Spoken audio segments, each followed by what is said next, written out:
దయచేసి మీ పరిశుద్ధ బైబిల్ గ్రంథాన్ని తెరవండి. ఆదికాండము గ్రంథము 20వ అధ్యాయములో ఉన్న నేపథ్యాన్ని నేను చెబుతున్నాను, వినండి. అబ్రహాము నుండి లోతు వేరైపోయిన తరువాత అబ్రహాము దక్షిణ దిక్కుగా ప్రయాణం చేసి కాదేశుకు షూరు అరణ్యానికి మధ్య స్థలమైన ప్రాంతంలో కొంతకాలం నివాసం ఉన్నాడు.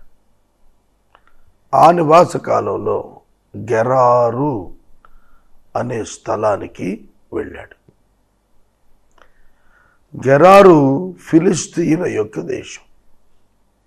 అక్కడ అబీమెలెకు రాజుగా ఉన్నాడు. ఆ ప్రాంతపు ప్రజలకు దేవుని భయం లేదు, విచ్చలవిడిగా ఉంటారు. అయినప్పటికీ కూడాను పాత నిబంధన గ్రంథంలో మోషే భక్తుడు ధర్మశాస్త్రం ఇవ్వకపోకముందు, తీసుకురాకముందు మనస్సాక్షి ప్రకారం మనుషులు జీవించేవారు. మనస్సాక్షి తప్పు ఒప్పు డైరెక్షన్ ఇస్తుంది. నో నీడ్ ఆఫ్ నోయింగ్ లా. ధర్మశాస్త్రంతో పని లేదు. తప్ప ఉప్ప అనేది చెప్పటానికి ప్రతి మనిషి యొక్క మనస్సాక్షి సాక్ష్యంగా దేవుడు ఉంచాడు. మనస్సుకు తెలుస్తుంది ఏది చెడు, ఏది మంచి. మనస్సుకు తెలుస్తుంది. మనస్సు పాడైపోతే మంచి చెడుల విచక్షణలు తెలియదు, గుర్తించలేం. మనస్సు బాగుంటే మనస్సు చెడు మంచిలను వివేచించగలుగుతుంది.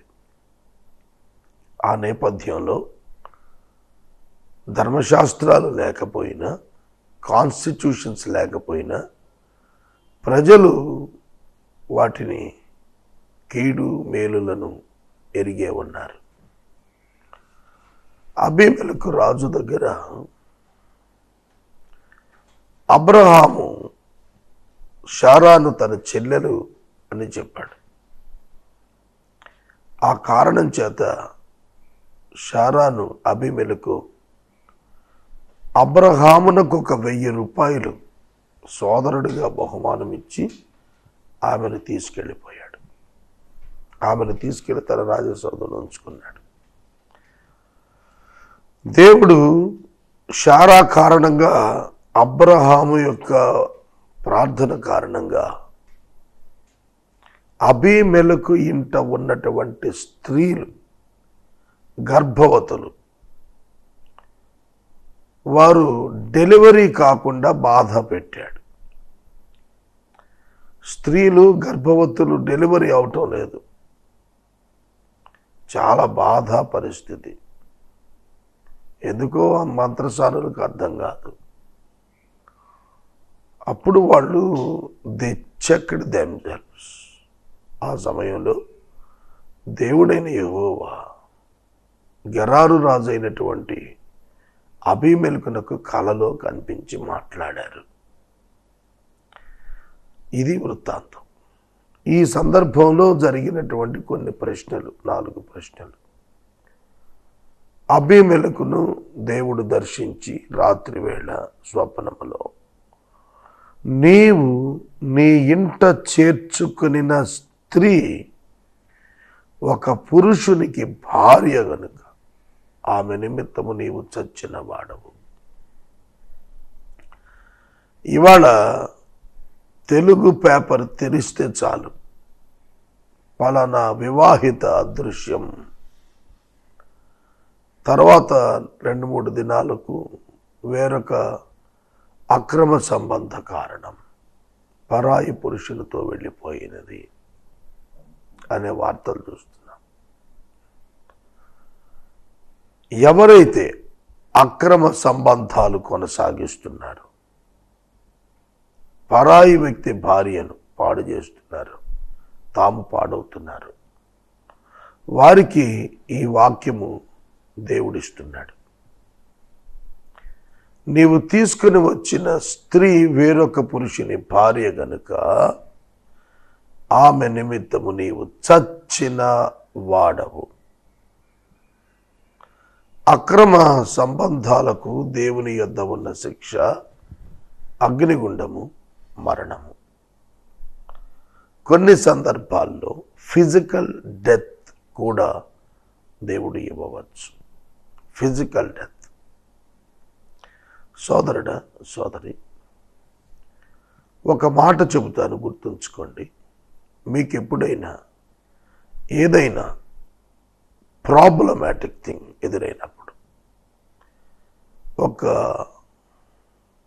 కష్టము, నష్టము, ప్రమాదము ఎదురైనప్పుడు ఇమ్మీడియట్గా మీరు పరీక్షించుకోవాల్సింది ఏమిటో తెలిసిన, ఎక్కడైనా నేను దేవునికి వ్యతిరేకంగా తలంపు చేశానా? క్రియ తర్వాత క్రియ ఎట్లాగో తెలిసిపోతుంది సులువుగా. క్రిస్టియన్స్, ప్రధానంగా క్రీస్తు ప్రభు బిడ్డలు, క్రియలలో బయట కనపడరు, కానీ అంతరంగంలో దేవునికి వ్యతిరేకమైన ఆలోచనలు, తీర్మానాలు చేస్తుంటారు, కొనసాగుతుంటారు రహస్య పాపాల్లో.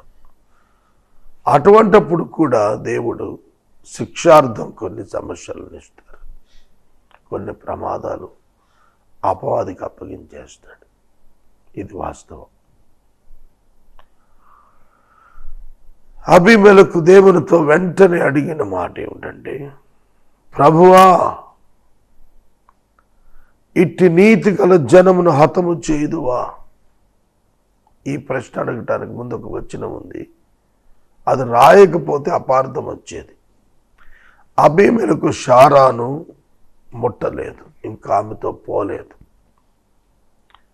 ఆమెను ఇంటికైతే తీసుకొచ్చాడు, కానీ ఆమెను అనుభవించలేదు శారీరకంగా.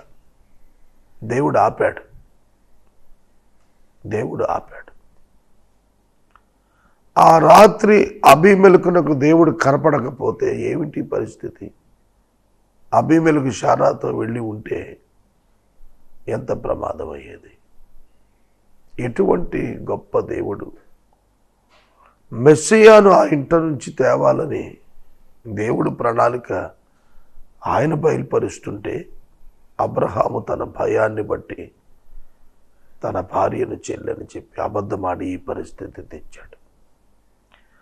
దేవునికి ఒక ప్రత్యేక ప్రణాళిక మన పట్ల ఉంటే మనం ఏం చేస్తుంటామంటే, మన తెలివి తక్కువతనం వల్ల, మన భయం వల్ల, మన అనాలోచిత జ్ఞానం వల్ల చిక్కుల్లో, ఇబ్బందుల్లో చిక్కుకుంటాం. అది ఎంత మాత్రము హర్షణీయము కాదు. వెంటనే అబీమెలెకు ప్రభువా అని పిలిచాడు. ఏ జాతి వాడైనా, ఏ మతం వాడైనా, ఏ కులం వాడైనా దేవుని ప్రత్యక్షత ఇచ్చినప్పుడు సాగలపడతాడు, ప్రభు అంటాడు. దేవాది దేవుడు ఏ జాతి వాడిని దర్శించినా వాళ్ళు గుర్తించారు, దేవుడు ఒక్కడే ఆయన ప్రభు అయిన యేసుక్రీస్తు. అబీమెలెకు గెరారులో చాలా దేవతలు ఉన్నాయి, అవెన్నడూ అతనికి కనపడలేదు. తానెన్నడూ ఎరుగని వినని దేవుడు ఇప్పుడు కలలో కనపడి మాట్లాడుతూ ఒక కుటుంబాన్ని గురించి హెచ్చరిక చేస్తున్నాడు. ఈ అనుభవం స్ట్రేంజ్ ఎక్స్పీరియన్స్. అది అతనికి వచ్చినప్పుడు అతను దేవుణ్ణి అడుగుతున్నాడు, ప్రభువా, ఇట్టి నీతి గల జనం. ఎటువంటి జనమట? ఇట్టి నీతి గల జనము. నీతి గల జనము నువ్వు నాశనం చేస్తావా? హతం చేస్తావా? Lord, will you kill an innocent people? Question mark. Will you kill this innocent people? No. అందుకే కదయ్యా నేను నీ కల్లో కనపడి నువ్వు ఆవిడ ముట్టకుండా చేసింది. దేవుడు నిర్దోషులను ఎన్నడూ శిక్షించడు. నిరపరాధులు ఎన్నడూ శిక్ష పొందరాదు. న్యాయశాస్త్రాలు కూడా న్యాయం చెప్పేటువంటి న్యాయమూర్తులు పలికే మాట సాధారణంగా 100 మంది తప్పు చేసిన వారు తప్పించుకున్న పర్వాలేదట, కానీ తప్పు చేయని ఒక్కడు శిక్ష అనుభవించకూడదని అంటారు. నీతి గల జనం, ఒక రైచియస్ పర్సన్ పెర్సిక్యూట్ చేయబడకూడదు. అది దైవనీతి, మనుషులు కూడా కన్విన్స్ అయినటువంటి నీతి అది. అటువంటప్పుడు ప్రభు ప్రత్యక్షమై అట్టి నీతి గల జనమని వారిని విడిపించాడు. ఒక మోరల్ ఉంది అక్కడ, ఒక నీతి అంటే ఒక కట్టుబాటు ఉంది ఆ గ్రామంలో. పరాయి స్త్రీ, పరాయి పురుషుని భార్య ఎవరు కూడా ఆమెను టచ్ చేయకూడదు. కన్యకను వివాహం చేసుకోవచ్చు, తెచ్చుకొని తదుపరి లీగలైజ్ చేసుకోవచ్చు అపరాధం మీద, కానీ వివాహమైన స్త్రీని కూడువాడు శిక్ష నందకపోడు. ఆమె తన భర్తతో మరణ పర్యంతము అగ్రిమెంట్లో ఉంది వివాహంలో. God honored that agreement and God wants the holiness in wedding life. కాబట్టి దేవుడు ఏం చేశాడంటే అబీమెలెకు యొక్క రాజ్యంలో ఉన్నటువంటి గర్భిణీ స్త్రీల గర్భాలు మూసేశాడు. పెయిన్స్ వస్తున్నాయి, డెలివరీస్ కావటం లేదు. డెలివరీ ప్యాంట్స్ మీద, టేబుల్స్ మీద స్త్రీలు అలా వేదన పడుతుంటే బయట కుటుంబాలు అల్లాడుతున్నాయి. అక్కడ వాళ్ళకి అర్థమైంది ఏదో తప్పిదం జరిగిపోయింది. జాతీయ తప్పిదం కింద లెక్క, విపత్తు కింద లెక్క అది. అప్పుడు అతడు మరొక ప్రశ్న అడుగుతున్నాడు, ఈమె నా చెల్లెలని అతడు నాతో చెప్పలేదా? ఈమె కూడా నా అన్న అనంది. అతడు చెల్లి అని పిలుస్తుంటే ఈవిడ అన్న అని పిలుస్తుంది. భార్యాభర్తలంట వీళ్ళు. దేవుని ఎదుట వారి అబద్ధాన్ని గురించి మాట్లాడుతున్నాడు. అబీమెలెకు దేవుని ఎదుట అబ్రహాము చెప్పిన అబద్ధం గురించి, శారా చెప్పిన అబద్ధం గురించి మాట్లాడుతున్నాడు. రేపు తీర్పు దినాన నువ్వు ఆడిన అబద్ధం ఎవరితో ఆడుతున్నావో వాళ్ళు వచ్చి దేవుని ముందు ఇదిగో ఇలా చెప్పాడు తను అని సాక్ష్యం చెప్తారు. ఏమవుతుంది నీ పని? దేవునికి ముందే తెలుసు. అయితే దేవుడు ఒక ప్రత్యేకమైన మిషన్లో వాళ్ళని ఇచ్చాడు, అబ్రహాము శారాల్ని. వాళ్ళు కరప్ట్ కాకూడదు, వాళ్ళు చెడిపోకూడదు. అందుకే దేవుడు ఆ యొక్క లైనేజ్ కోసం ఈ యొక్క కార్యాన్ని పూనుకున్నాడు. అతడును నా చెల్లెలని చెప్పలేదా? అబద్ధమాడాడు కదా ప్రభు. నేను మోసపోయానయ్యా, నేను ఇంకా ఆవిడ ముట్టలేదు, మేమే పాపం ఎరుగం.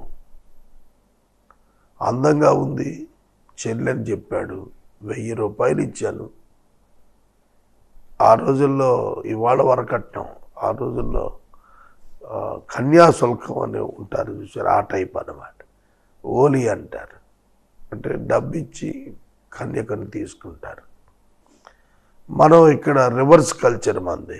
ఆడపిల్లలకు డబ్బిస్తేనే పెళ్లి చేసుకుంటాం మనం. ఎందుకని వచ్చిందో ఈ దురాచారం? అసలు డబ్బిస్తే పెళ్లి చేసుకోవడం ఏంటండి? డబ్బిచ్చి వరుణ్ణి కొనుక్కోవటం న్యూసెన్స్.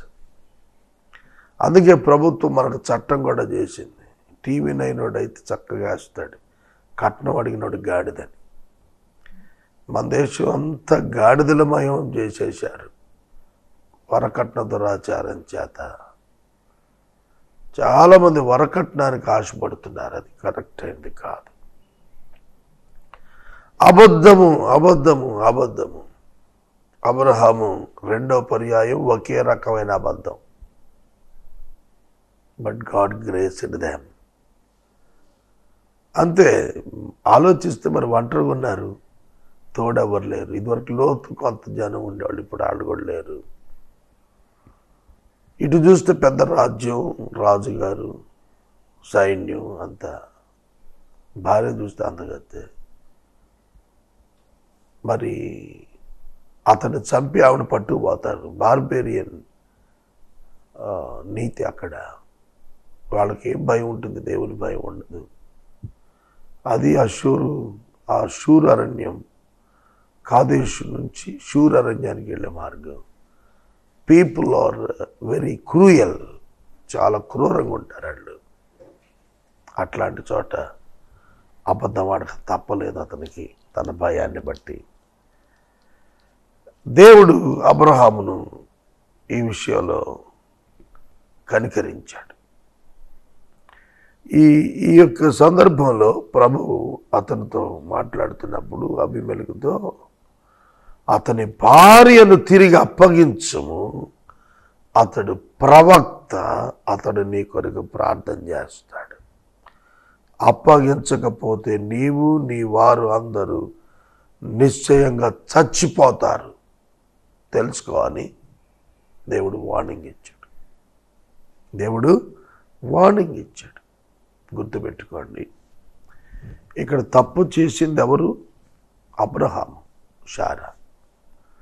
దేవుడు వార్నింగ్ ఇస్తుంది ఎవరికి? అబీమెలెకు. వాళ్ళు తప్పు చేశారు, రైట్. కానీ నేను నీకు చెప్పాను కదా, ఇప్పుడు నువ్వు తప్పు చేస్తే, నేను చెప్పిన తరువాత నీవు, నేను హెచ్చరించిన తర్వాత నీవు తప్పు చేస్తే మీ వాళ్ళందరూ చచ్చిపోతారు.